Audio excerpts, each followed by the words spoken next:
Baik saudara-saudara, kita akan melanjutkan perjalanan kita menyusuri Injil Matius, di mana sampai pada saat ini kita memasuk bagian perkataan Tuhan Yesus, pengajarannya tentang akhir zaman. Sebelumnya mari kita bersama-sama berdoa.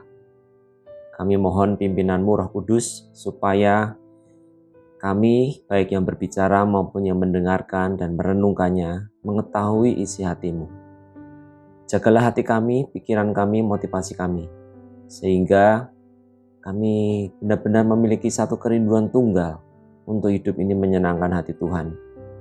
Terima kasih, berkatilah Tuhan sepenuhnya waktu renungan firman ini. Di dalam nama Tuhan Yesus, amin. Hari ini kita akan membaca dari Injil Matius pasal yang ke-24. Injil Matius pasal yang ke-24 ayat 29 sampai ayat yang ke-36. Kedatangan anak manusia, perumpamaan tentang pohon ara. Demikian judul yang diberikan oleh LAI. Ayat 29.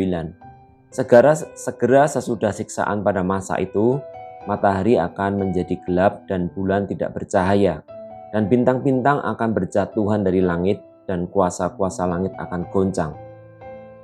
Pada waktu itu akan tampak tanda anak manusia di langit, dan semua bangsa di bumi akan meratap, dan mereka akan melihat anak manusia itu datang di atas awan-awan di langit dengan segala kekuasaan dan kemuliaannya.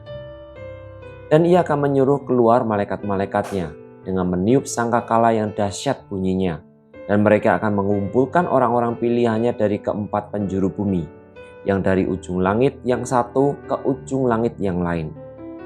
Tarik pelajaran dari perumpamaan tentang pohon ara. Apabila ranting-rantingnya melembut dan mulai bertunas, kamu tahu bahwa musim panas sudah dekat. Demikian juga, jika kamu melihat semuanya ini, ketahuilah bahwa waktunya sudah dekat, sudah di ambang pintu. Aku berkata kepadamu, sesungguhnya angkatan ini tidak akan berlalu sebelum semuanya ini terjadi. Langit dan bumi akan berlalu, tetapi perkataanku tidak akan berlalu. Tetapi tentang hari dan saat itu tidak seorang pun yang tahu.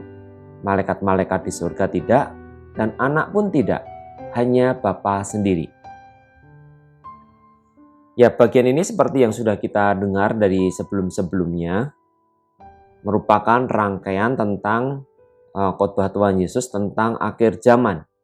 Kita kemarin sudah melihat bagaimana adanya penderitaan yang muncul, permulaan penderitaan, kemudian akan ada munculnya siksaan untuk Mesias-Mesias palsu. Dan saat ini kita bisa melihat bagaimana Tuhan secara khusus menunjukkan di ayat 29 tentang adanya siksaan, ya. Siksaan pada masa itu. Kata siksaan di sini diterjemahkan dengan berbagai macam, ya. Dari terjemahan bahasa Indonesia di situ dikatakan tentang masa penderitaan, ya, masa sukar, masa kesusahan, ya, masa-masa kesengsaraan. Jadi kita tidak perlu menafsirkan ini dengan begitu rupa. Tuhan jelas menunjukkan satu masa di mana kondisi yang terjadi itu tentu menimbulkan ketidaknyamanan, bahkan mengancam nyawa, mengancam semua pemilikan, mengancam kenyamanan apapun itu. Sehingga ini adalah satu hal yang singkatnya ada masa-masa penderitaan yang akan terjadi. Hal ini tentunya tidak enak, ya. Saya akan mencoba mengajak kita kembali, mengingatkan ulang kita kembali bahwa apa yang Tuhan Yesus ajarkan di sini tentang masa yang sulit ini sebenarnya mengingatkan kita semua, karena kita harus ingat bahwa Tuhan Yesus juga kemarin mengatakan bahwa kedatangannya itu pada saat seperti Nuh, ya. Pada zaman Nabi Nuh orang kawin mengawinkan, ya, semuanya seperti itu terjadi pada saat yang tidak disangkakan. Tetapi kalau kita melihat adanya siksaan pada masa itu, dan kalau kita kaitkan juga dengan bagaimana kedatangan antikris di kitab Wahyu, kita melihat bahwa kondisi nyaman dan aman, orang bisa mudah kawin dan dikawinkan, mengawinkan seperti itu, menjalankan usahanya, itu adalah kondisi yang dinikmati oleh orang-orang yang tidak mengenal Allah, ataupun orang yang memakai tanda binatang itu. Sementara orang-orang anak-anak Tuhan yang menolak tanda binatang itu, mereka akan sulit menjual dan membeli. yaitu interpretasinya sudah sangat banyak sekali ya, entah itu penanaman chip ya, pemakaian tato tertentu ya, ditaruh di dahi ataupun ditanam di implan di bagian tangan dan sebagainya. Apapun itu nanti, tetapi singkatnya untuk anak-anak Tuhan akan tiba waktunya, kalau misalnya ya kita ini hidup di bagian itu, Tuhan izinkan mengalami, melihat kedatangan Tuhan Yesus di awan-awan sebagaimana dinyatakan di situ di ayat 31, maka akan ada masa-masa siksaan yang sulit seperti ini. Kita perlu mendalami ini karena apa? Terus terang pengajaran saat ini lebih banyak ya menutupi bagian yang sengsara ini. Saya bukannya orang yang akan mengajarkan tentang doktrin bahwa ikut Kristen pasti sengsara. Bukan ya. Bukan seperti itu, karena itu juga salah satu bentuk asketis yang palsu juga ya. Akhirnya orang bisa menyiksa diri, menolak kekayaan ya, menganggap orang kaya itu sebagai orang yang sesat dan sebagainya. Bukan seperti itu. Tetapi kita harus menyiapkan pikiran kita, hati kita, keluarga kita ya, gereja kita, bahwa ini loh pengajaran Tuhan Yesus akan tiba masa yang sulit. Ini penting karena apa ya? Jangan sampai kita berhenti, akhirnya apa? Terbawa oleh apa yang disediakan ya, berkat Tuhan, tetapi itu bukan berkat yang membuat orang semakin menyembah mengasihi Tuhan, tapi berkat yang membuat anak-anak Tuhan itu kecanduan. Saya akan pakai contoh seperti ini. Ya, kita tentu melihat suka ya melihat film-film. Ya, film-film itu biasanya dimulai dengan satu kondisi di mana seorang keluarga ataupun tokoh itu menjalani hari-hari yang baik ya, dengan keluarganya atau dengan hidupnya sendiri, sampai tiba-tiba ada krisis ya. Ada krisis di mana dia mungkin kehilangan keluarganya, dia kehilangan pekerjaannya atau apapun itu. Membuat krisis itu benar-benar mencapai puncaknya, benar-benar seperti itu. Ya. Jadi dia pertama hidup nyaman dan semuanya, dan dia akhirnya harus masuk pada satu fase ya, tahap kehidupannya di mana benar-benar semuanya itu berantakan, dan bahkan kita bisa melihat seringkali ya film itu seperti itu. Si pembuat kejahatan, tokoh antagonisnya itu menang, dan protagonis orang yang baiknya itu kalah dan seolah-olah tidak ada jalan lain. Nah, di puncak seperti itu tiba-tiba ada penyelamatan ya. Jadi lepas dari kondisi itu. Dan setelah itu selesai ya, penonton happy ya, mereka bayaran. Ya kira-kira gitu kan. Film tuh modelnya ya ujung-ujungnya kira-kira begitu saja. Nah, kita bisa membayangkan seandainya pemeran utama itu ketika mereka menikmati saat-saat menyenangkan. Katakanlah misalnya film itu dia adalah seorang anak sultan ya, seorang yang kaya raya maksud saya ya, bukan sultan gelar raja di Jogja. Ya seorang yang kaya raya ya, seperti itu, dia punya pesawat jet pribadi ya, dia punya keluarga yang sangat harmonis ya, rumahnya tinggal di rumah yang sangat mewah dan seterusnya, dan tiba-tiba mungkin tempat itu diserang ya oleh musuh ya, macam-macam musuhnya atau apapun musuh, bisa jadi zombie kah, bisa itu mungkin dari penjahat ataupun dari macam-macam, bisa seperti itu. Bayangkan cerita itu akan rusak ketika sang pemeran utama itu menolak untuk masuk di situ. Wah, dia pengen nyaman ya toh. Jet pribadinya yang dipakai untuk syuting, dia pengen memilikinya. Rumah yang dipakai untuk syuting yang mewah, ada halamannya yang sangat teratur, rapi sekali, ada kolam renangnya dengan semua kemewahannya ya. Yang sangat nyaman, dia tidak mau meninggalkan itu. Jangan dirusak gitu. Sudah nyaman di sini ya. Pakai mobil mahal, tapi kok harus dirusak? Nah, kalau ada aktor ya, sebaik apapun dia, akhirnya dia melekat pada kenyamanan yang disediakan di situ di awal babak hidupnya itu, dalam cerita itu, maka itu akan menjadi tertawaan dan orang akan geli sekali. Karena apa? Itu hanya sementara, itu hanya titipan, dia boleh menikmati sementara. Karena apa?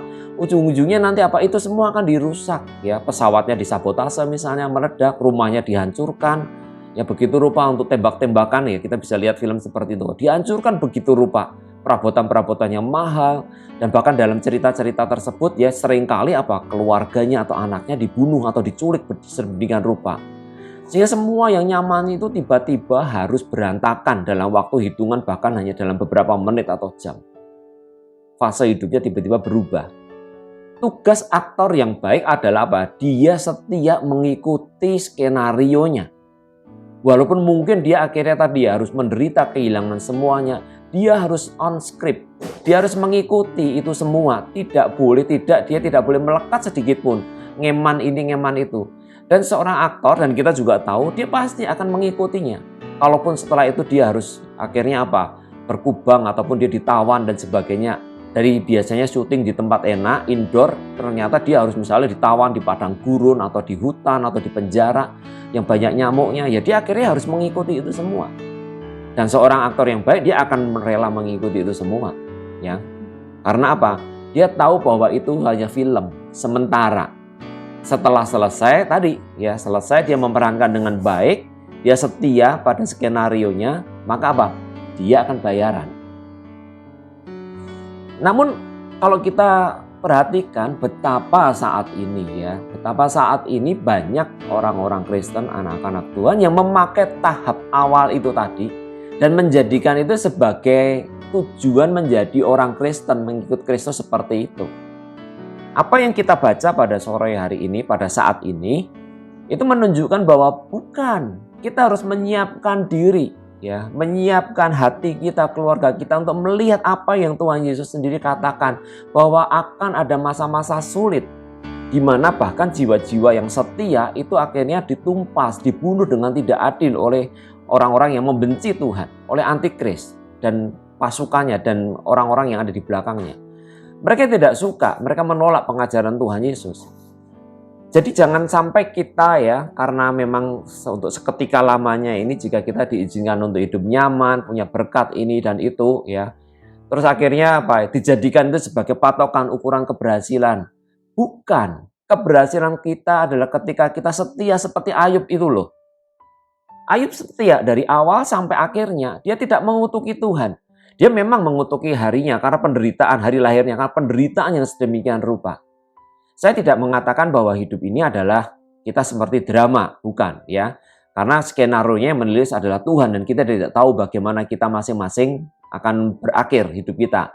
Ada orang-orang yang berakhir sebagai raja kalau kita lihat ya. Para raja itu hidupnya seperti baik ya, Daud itu baik. Tapi Saul hidupnya mengenaskan. Kita tidak tahu karena dia tidak setia ya, Saul tidak setia. Tapi kita juga melihat bagaimana para nabi itu banyak di antara mereka yang hidupnya itu mengenaskan di bumi ini. Jadi peran dia ya dalam tadi ya, kalau saya menggunakan ilustrasi film tadi, sejak dari awal dia sebagai figuran ataupun sebagai dalam film itu dia akan menjadi orang-orang yang akhirnya sampai selesainya dia menjadi korban. Selesai. Jadi sampai matinya itu bukan mengalami kemenangan. Kalau film-film Hollywood kan selalu ya hero itu akan happy end. Walaupun kemarin dalam film itu Iron Man-nya mati ya. Saya belum sempat nonton sampai sekarang itu ya. Yang terakhir itu seri Avengers itu Iron Man-nya mati, sad end seperti itu. Ya tapi dia tetap harus setia. Tetapi ada banyak orang ya atau banyak dalam film itu ada yang jadi korban. Ya, mereka jadi korbannya si Thanos, mati begitu saja. Tugas setiap orang yang ada di bumi ini adalah percaya kepada perkataan Tuhan, percaya pada skenarionya. Ya, skenarionya itu adalah skenario utamanya adalah mengasihi Tuhan dan mengasihi sesama. Selesai, kira-kira gitu garis besarnya. Bentuknya seperti apa-apa, ya nanti konkretnya seperti apa. Ada yang jadi orang-orang yang sementara bisa menikmati saat-saat baik, ya dia tetap saja ya menikmati, tapi itu semua sebagai titipan. Ataupun yang menderita ya, yang menjadi korban dari awal, ya dia tetap sama. Dia menjalani itu dengan penuh sukacita karena dia tahu dia berada dalam skenarionya Tuhan. Sehingga tidak ada lagi yang mengukur bahwa kondisi yang baik, yang kaya, yang sukses itu adalah tanda perkenanan Tuhan dibandingkan dengan mereka yang menderita, yang kayaknya pelayanannya itu nggak berhasil dan seterusnya. Bukan seperti itu. Contohnya apa? Contohnya Tuhan Yesus sendiri. Coba kalau kita lihat dalam ukuran pelayanan gereja saat ini. Dia adalah seorang pendeta yang gagal. Punya 12, murid hanya 12, satu pun jadi pengkhianat. Coba bayangkan. Kalau kita berbicara tentang kondisi gereja di Indonesia pada umumnya, pelayanan-pelayanan para pendeta dan hamba-hamba Tuhan itu jauh lebih luar biasa dari Tuhan Yesus. Tuhan Yesus nggak punya loh gedung ya ke sana. Tapi sekarang kita lihat gereja sekarang, banyak yang punya gedung-gedung mewah dengan ratusan atau bahkan ribuan anggota. Tuhan Yesus berapa sih yang ngikutin dia? Hanya beberapa orang. Dan itu sampai matinya, ya sampai wafatnya Tuhan Yesus, dia mati secara terkutuk, ditinggalkan para murid. Demikian juga para nabi seperti itu. Dan kita bisa melihat para rasul, murid-murid Tuhan Yesus sendiri, mereka dalam pelayanan mereka juga akhirnya mengalami hal yang serupa. Karena memang bumi ini, dunia ini bukan rumah, bukan tempat tinggal mereka. Bumi ini tadi, kita bisa melihat bahwa hidup ini adalah Kristus menjalani peran kehidupan ini dengan seperti yang Tuhan Yesus mau. Ya, jadi tidak lagi melekat kepada berkat-berkat ataupun pada kesulitan-kesulitan, tetapi menjaga hati setia kepada apa yang Tuhan mau. Tidak mengutuki dia, tapi senantiasa bersyukur untuk setiap peristiwa yang Tuhan Yesus hadirkan. Itulah arti penyembahan. Ya, itulah arti pengabdian. Ya, proskuneo. Ya, di Yohanes 4 kita bisa melihat proskuneo seperti perempuan itu dia menyembah seperti proskuneo, menyembah Tuhan Yesus seperti anjing menyembah tuannya, ya, mencium kaki tuannya. Hidup yang mengabdi yang seperti itu. Jadi bukan untuk ngakali Tuhan. Jadi di ayat 1 ini kita bisa melihat, ya, mengingatkan ulang. Kita tentu harus wajib punya rencana menjadi berkat dengan kondisi yang baik. Sekolah yang baik, ya, usaha yang sungguh-sungguh untuk menjadi berkat. Ya, jangan sampai jadi batu sandungan. Tetapi itu semua hanya means, hanya cara, hanya sarana yang Tuhan izinkan sebagai satu pertanggungjawaban untuk kita bisa menggunakan sosial budaya, ya, kondisi yang ada di dunia ini untuk menjadi saksi bagi mereka. Karena apa? Kalau kita sebagai pelajar atau mahasiswa malas-malasan nyontek, dunia nggak tertarik melihat apa, oh, orang Kristen hidupnya kayak gitu kok, omongnya kotor dan sebagainya, ya podo wae gitu kan. Atau kita usahanya jahat, ya memiliki usaha yang jahat. Atau mungkin suka gosip, ya gaya hidup kita kalau jadi karyawan misalnya datang sering telat, tidak bisa dipercaya, ya malas dan seterusnya. Tidak bisa, ya kita tidak bisa mempertahankan dan tidak boleh mempertahankan hidup yang seperti itu. Kita harus memberikan yang terbaik sebagaimana yang sudah Tuhan percayakan kepada kita. Tetapi itu terbaik itu bukan sebagai satu tujuan. Ingat, bukan sebagai satu tujuan. Kita sudah melihat di ayat-ayat sebelumnya, Tuhan Yesus sudah menjelaskan begitu rupa. Dan sekarang di ayat 29 ini Tuhan Yesus mengatakan akan ada, ya, sesudah siksaan itu, ya, segera sesudah siksaan pada masa itu. Ada kondisi yang sulit. Nah, setelah itu berlalu, ya, kita bisa paham, kita sudah bisa siap bahwa hidup ini semua adalah persiapan dan kita harus setia dengan apa yang Tuhan percayakan pada kita saat ini.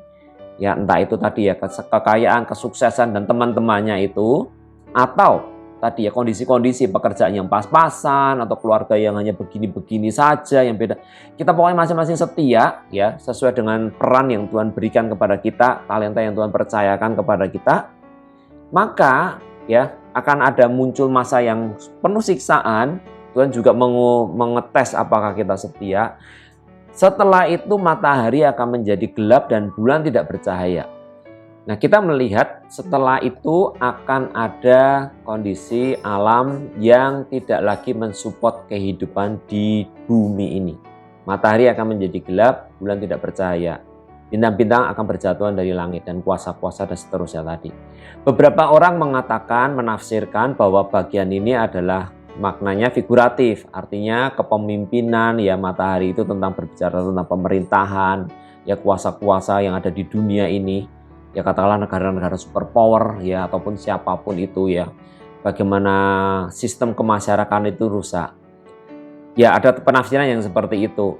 Tetapi saya lebih suka melihat bagian ini sebagaimana mestinya, ya, sebagaimana makna literalnya. Jadi bukan makna figuratifnya. Artinya apa? Benar-benar matahari akan menjadi gelap. Dia kehabisan itu, ya, bahan bakarnya. Matahari itu kan terus membakar bahan bakarnya sendiri. Ya, ada kumpulan gas hidrogen dan terjadi reaksi berantai di sana di dalamnya sehingga terjadi ikatan berantai itu, ya. Seperti itu terus, itu akan habis sehingga bulan tentu saja, ya, bulan tidak akan bercahaya karena kalau matahari gelap, ya, bulan tidak punya modal untuk bercahaya dan bintang-bintang akan berjatuhan. Kita bisa melihat kalau misalnya matahari mati, gravitasinya berhenti, ya tidak ada perputaran di situ, tidak ada rotasi sehingga tidak ada gravitasi, maka bumi akan terlepas dari orbitnya. Ketika bumi lepas dari orbitnya, kita bisa melihat bagaimana nanti asteroid atau apapun, ya mungkin itu akan dilihat di sini sebagai satu bintang ya, akan berjatuhan dari langit. Bumi akan masuk ya, dengan mungkin terjadi badai asteroid dan sebagainya. Sehingga ini mirip dengan yang dikatakan oleh Petrus, di mana bumi ini akan hangus dengan unsur-unsurnya. Ya ini hanya satu penafsiran ya, hanya satu penafsiran saja. Bisa jadi tadi maknanya figuratif, bisa jadi ini makna yang secara literal bahwa bumi ini akan hancur. Saya kok melihat bagian ini lebih pas ya, lebih pas. Jadi apapun yang terjadi nanti, yang jelas akan setelah penderitaan itu selesai, bukannya terus filmnya selesai, bukan. Akan menjadi sangat sulit karena apa? Bumi ini akan benar-benar hancur. Akan benar-benar lumat, dan kalau di Petrus ya, di surat Petrus kita bisa melihat bagaimana benar-benar bumi ini hangus, hancur dengan unsur-unsurnya. Bisa jadi ada sebuah asteroid raksasa yang menabrak bumi ini. Sehingga sudah itu pecah begitu saja. Ya, sebelumnya mungkin ada apa itu? Anak-anaknya ya, pasukannya asteroid itu masuk ya, jadi bumi jadi hujan asteroid sampai akhirnya ada satu asteroid yang besar pun ya nabrak. Entah asteroid itu tersebar karena masuk di orbit bumi atau bumi yang terlepas ya, kehilangan orbitnya sehingga masuk ke kemana-mana. Tetapi ini menunjukkan sekali lagi untuk hal yang pertama tadi, bahwa apapun yang kita kerjakan, kita bangun di dunia ini, cepat atau lambat akan musnah. Atau ya mungkin kita tinggalkan lebih dulu kalau kita meninggal. Ya, jadi sebelum semua ini terjadi kita meninggal terlebih dahulu. Tapi kalau kita diizinkan terjadi, melihat ya kita akan melihat semuanya ini. Oh kok kayaknya ngeri sekali ya. Kok kayaknya menakutkan sekali. Iya, secara manusia memang ini akan menakutkan sekali dan ngeri. Apalagi kalau kita sudah terbiasa ya membangun cinta kita, hati kita, kenyamanan kita pada bumi ini, pada kenyamanan, pada berkat-berkat Tuhan. Sehingga kita takut kehilangan itu semua. Kita bisa mudah menjadi seperti artis atau aktor yang tadi ya, baper dengan peran yang menyenangkan, fasilitas-fasilitas titipan yang diberikan itu, dia tidak mau masuk ke skenario atau tahap berikutnya di mana dia harus menjalani masa-masa yang sulit. Nah, kalau iman kita seperti itu ya, artinya apa? Kita tidak setuju dengan perkataan Tuhan Yesus yang jelas-jelas dikatakan seperti ini, kita harus berhati-hati sekali. Jangan-jangan kita sudah disesatkan oleh Yesus yang lain, Mesias palsu yang disebutkan di pasal sebelumnya, di mana Mesias tersebut menjanjikan bahwa hidup ketika ikut Dia, hidupnya pasti akan memiliki segala kuasa atas bumi ini. Persis pencobaan ya yang diberikan Tuhan Yesus ya kepada Tuhan Yesus nih. Pencobaan ketiga itu. Setan kan memiliki kuasa untuk memberikan itu kepada Tuhan Yesus ya. Kuasa atas kerajaan-kerajaan.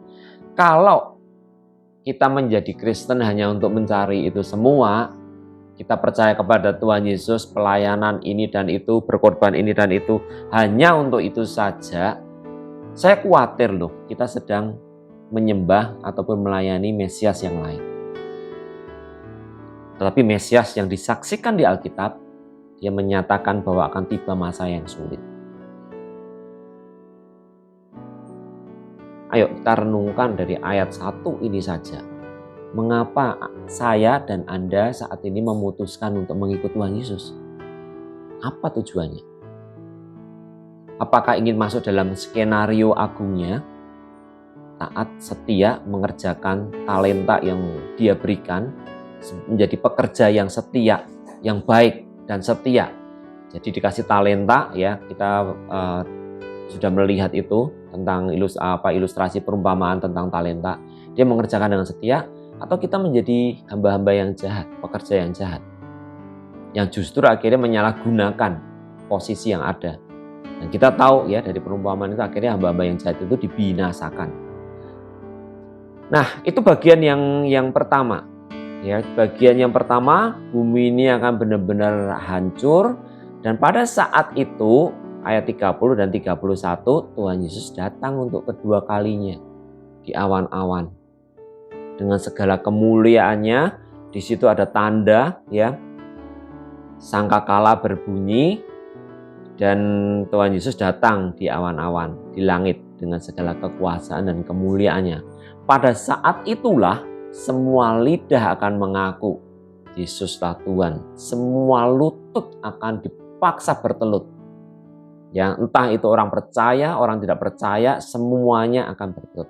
Karena memang benar-benar kalau kita bisa melihat bagaimana bumi ini sudah akan hancur, ya, kita bisa mulai melihat seperti itu, dan Tuhan datang, mereka tidak bisa lagi melihat. Karena apa? Apa yang selama ini diimani oleh orang-orang percaya, di mana Tuhan Yesus yang tidak terlihat itu, sekarang iman itu selesai, ya. Iman itu sudah berakhir karena Tuhan sudah mewujudkan kedatangannya di depan mata mereka semua pada saat akhir zaman ini.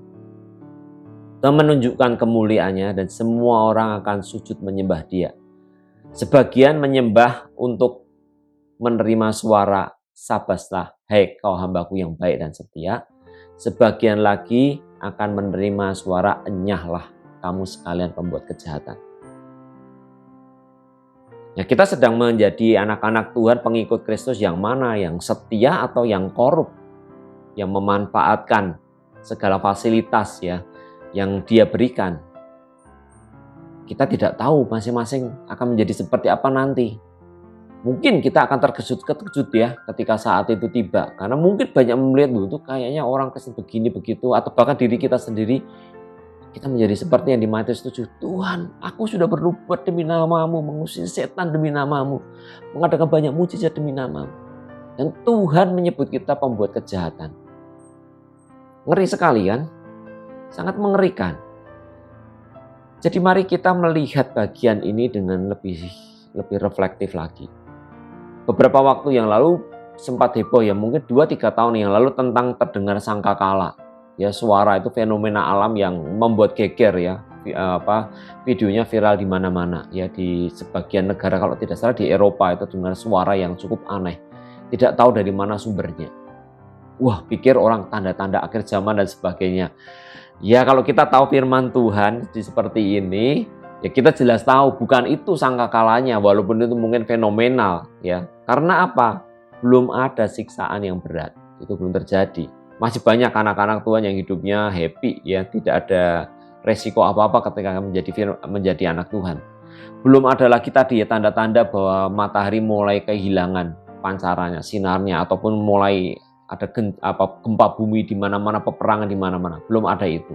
Jadi tanda-tanda ini mesti terjadi. Ini kalau kata Tuhan Yesus, dan saya memilih untuk mempercayainya. Dan kita lihat di ayat 31, di situ akhirnya Tuhan akan mengumpulkan, ya, orang-orang pilihannya dari keempat penjuru bumi. Dan kumpulkan orang-orang yang setia, yang selama hidupnya itu setia. Entah itu mereka sudah dikuburkan dan sebagainya, mereka akan dibangkitkan untuk bersama-sama dalam kemuliaan Tuhan, tinggal bersama-sama dengan Tuhan. Lalu di ayat 32, ya, dikatakan tentang untuk kita melihat, ya, perumpamaan tentang pohon ara ini apabila rantingnya mulai bertunas. Jadi kita harus melihat, membaca tanda-tanda zaman supaya kita tidak tersesat. Jangan sampai nanti kita dihebohkan tadi, ya. Dihebohkan ada Mesias di sana, ada Mesias di sini. Kalau belum terjadi satu masa berat, siksaan, kesengsaraan, penderitaan yang seperti itu, dan tanda-tanda alam yang sudah mulai tidak stabil lagi, belum ada itu, tidak mungkin, ya. Tandanya sudah jelas Tuhan katakan di situ. Akan yang ada apa? Muncul banyak Mesias palsu, ya, melakukan ini dan itu, menipu sana sini. Yang terjadi juga seperti itu, dan kita tidak boleh goyah, ya. Kalau Mesias itu menjanjikan tentang Mesias palsu, ya, menjanjikan tentang nanti keamanan, keselamatan, artinya menjanjikan kenyamanan di bumi ini. Mesias palsu berikut hamba-hamba Mesias tersebut, yang intinya pokoknya ingin supaya hidupmu sukses lah, baik di bumi ini. Intinya hanya mengajarkan tentang itu tok, ya. Dia menyembunyikan fakta bahwa semuanya ini hidup hanya mampir minum, semuanya ini akan berlalu begitu, ya. Bumi dan langit ini akan berlalu seperti yang Tuhan Yesus katakan di sini. Kita tidak mengikuti Mesias yang seperti ini, kita berbahaya sekali. Lalu kita bisa melihat semuanya ini, ayat 34 ini menarik, ya. Ayat 34 menarik bahwa kita diberi kesempatan untuk membaca tanda. Tapi 34 ini menarik karena apa? Tuhan Yesus mengatakan sesungguhnya angkatan ini tidak akan berlalu sebelum semuanya ini terjadi. Jadi kalau kita bisa melihat sebenarnya ya, kalau itu ada yang pernah seorang teolog melihat ya. Sebenarnya mulai dari Abraham, Adam dan Hawa itu mulai tahun berapa sih mereka secara kronologis di bumi ini? Umurnya itu dihitung itu mulai penciptaan itu.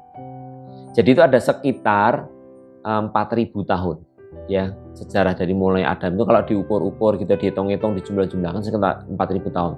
Oh, lalu bagaimana dengan umur bumi yang penelitian ditemukan itu sudah sekian juta tahun dan sebagainya? Ya, itu para evolusionis ya, mereka menentang Alkitab itu sebagai satu mitos, sebagai dongeng, karena mereka melihat tidak mungkin ada batuan ini umurnya sudah ratusan ribu tahun atau jutaan tahun. Bagaimana itu? Itu topik yang berbeda, tapi sekilas gini. Jadi Tuhan tidak masalah menciptakan bumi ini kalau dilihat umurnya ya, bumi ini diciptakan dalam umur sudah katakanlah sekian puluh juta tahun atau sekian miliar tahun, bagi Tuhan tidak masalah. Karena Adam diciptakan kan bukan umur 0 hari itu seperti bayi kan. Ya kalau Adam diciptakan umur 1 hari ya, umur 1 hari ya dia pasti mati, nggak bisa bertahan hidup karena dia nggak bisa hidup, manusia tidak bisa hidup seperti itu, dia butuh pengasuh. Jadi Adam diciptakan dalam kondisi pasti sudah usia mungkin ya 15 tahun atau 20 tahun, dia sudah menjadi seorang pemuda. Dan demikian juga Hawa diciptakan, diambil dari rusuknya, tidak dalam bentuk bayi terus akhirnya diasuh oleh Adam, bukan. Ya itu tapi hal yang lain ya. Jadi sekitar 4.000 tahun ya, sekitar 4.000 tahun dan sekarang sudah tahun 2000-an. Sudah 2000. Artinya kan ada perkataan di Petrus juga, di hadapan Tuhan 1000 tahun sama dengan 1 hari.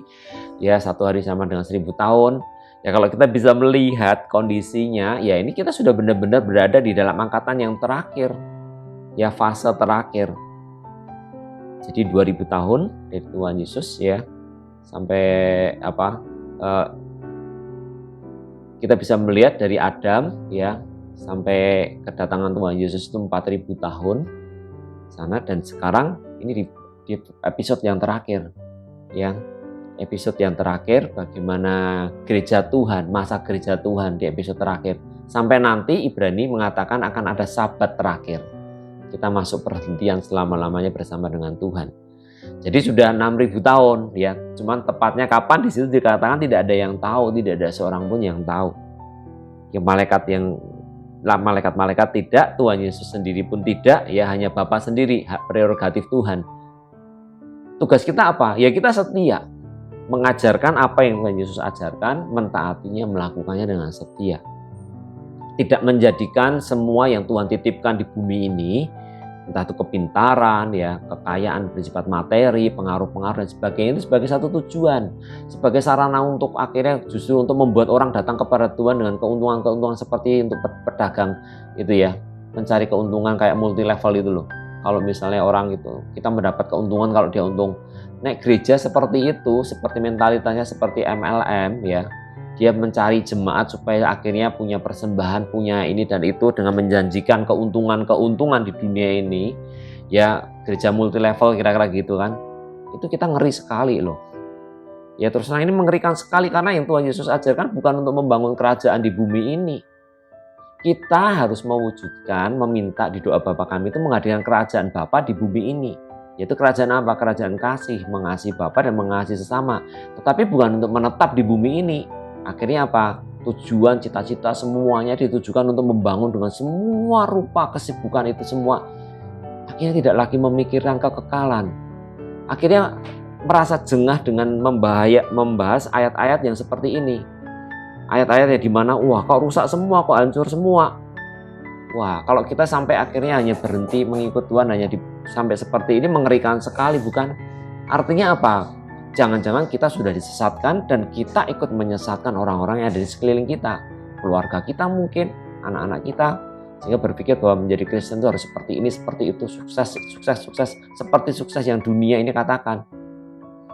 Jadi kalau kita lihat kembali ke ilustrasi film tadi, kesuksesan seorang aktor itu adalah bagaimana dia setia mengikuti skenario yang diberikan kepadanya. Entah itu skenario yang menyenangkan atau skenario yang menyedihkan, yang membuat dia nyaman atau tidak nyaman. Keberhasilan kita sebagai anak-anak Tuhan itu sangat ditentukan ketaatan kita terhadap seluruh kebenaran-kebenaran yang Tuhan Yesus katakan. Jadi bukan yang sebagian Tuhan Yesus katakan, bukan, tapi seluruh yang Tuhan Yesus katakan. Dan tanggung jawab kita sebagai anak-anak Tuhan, ya sebagai gereja Tuhan, sebagai para pemimpin, sebagai pelayan, adalah mengajarkan semua yang Tuhan Yesus sudah ajarkan. Jadi nggak boleh dipotong-potong, ya, nggak boleh dipotong-potong sebagian-sebagian saja. Karena apa? Ngeri sekali kalau dipotong-potong. Ya kita nanti akhirnya jadi apa? Jadi Mesias palsu, kita memberitakan Mesias yang lain. Dan celaka sekali bukan kalau yang jawab itu adalah Mesias ilah zaman ini, si setan yang bisa menyediakan ini dan itu. Maka apa? Akhirnya segereja bisa jadi akhirnya disesatkan oleh Mesias palsu itu. Yang disembah dalam nama Tuhan Yesus, dipuji-puji dalam nama Tuhan Yesus, dan terjadi mujizat di sana sini. Pikirnya bahwa itu Tuhan Yesus yang mengerjakan, tapi padahal bukan. Kan mengerikan sekali, ya. Karena apa?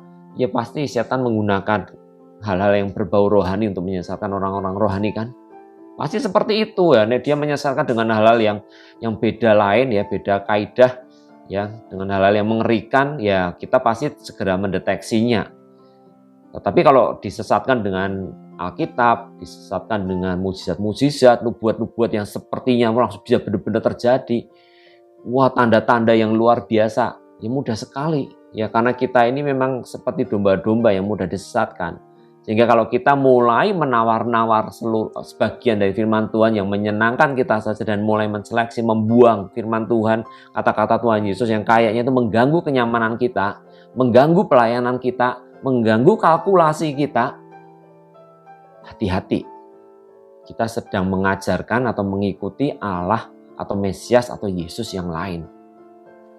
Jadi mari kita kembali kepada seluruh ajaran Tuhan Yesus.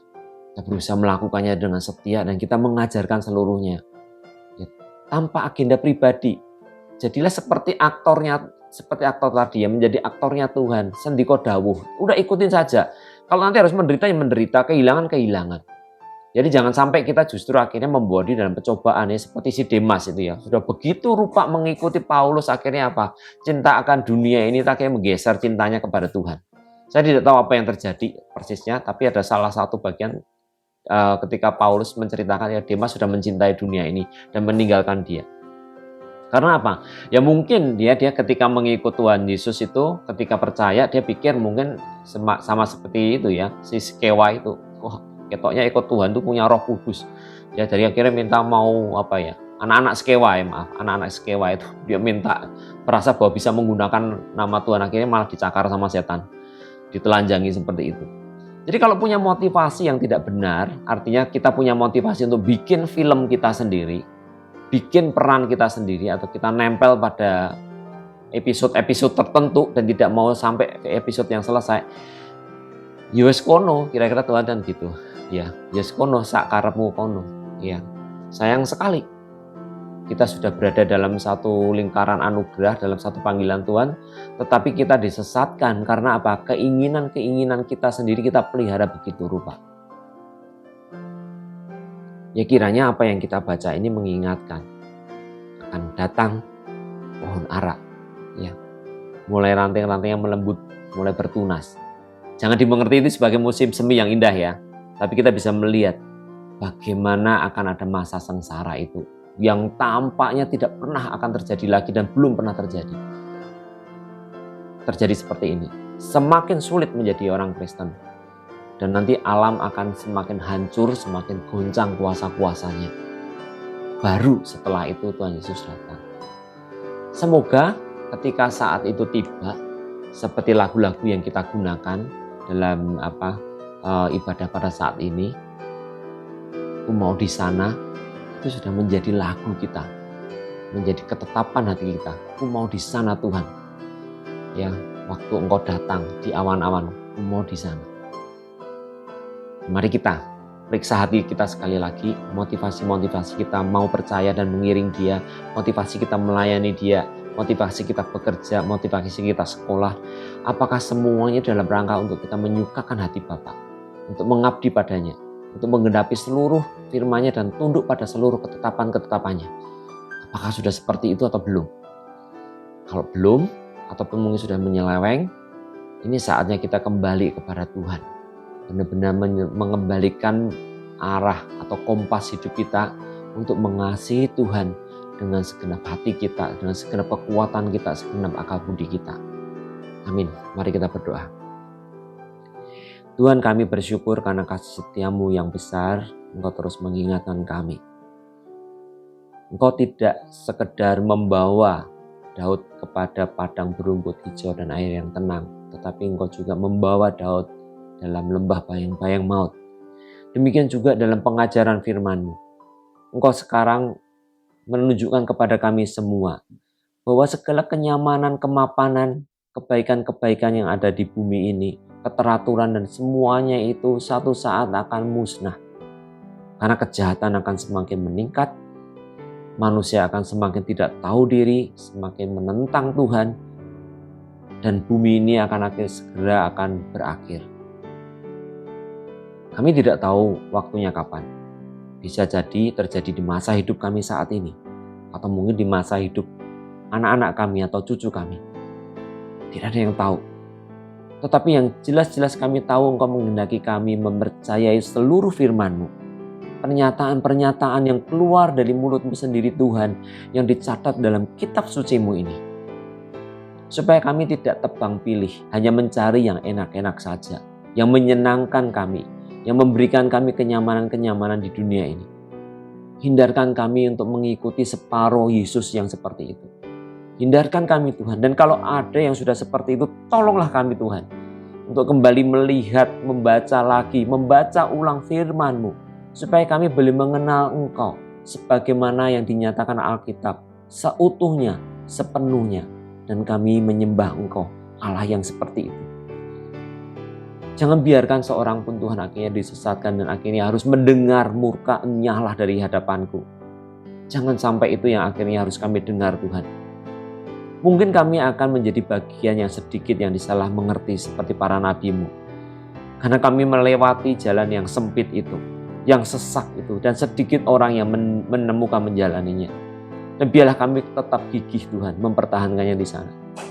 Karena apalah artinya jalan yang lebar, luas jalan menuju kebinasaan itu, kalau toh akhirnya kami selama-lamanya terpisah dari-Mu. Terima kasih Tuhan, Hamba-Mu selesai membagikan ini, kiranya Roh Kudus-Mu yang memeteraikan dalam setiap hati orang-orang yang sungguh-sungguh mengasihi-Mu, melebihi apapun yang ada di dunia ini. Di dalam nama Tuhan Yesus kami berdoa.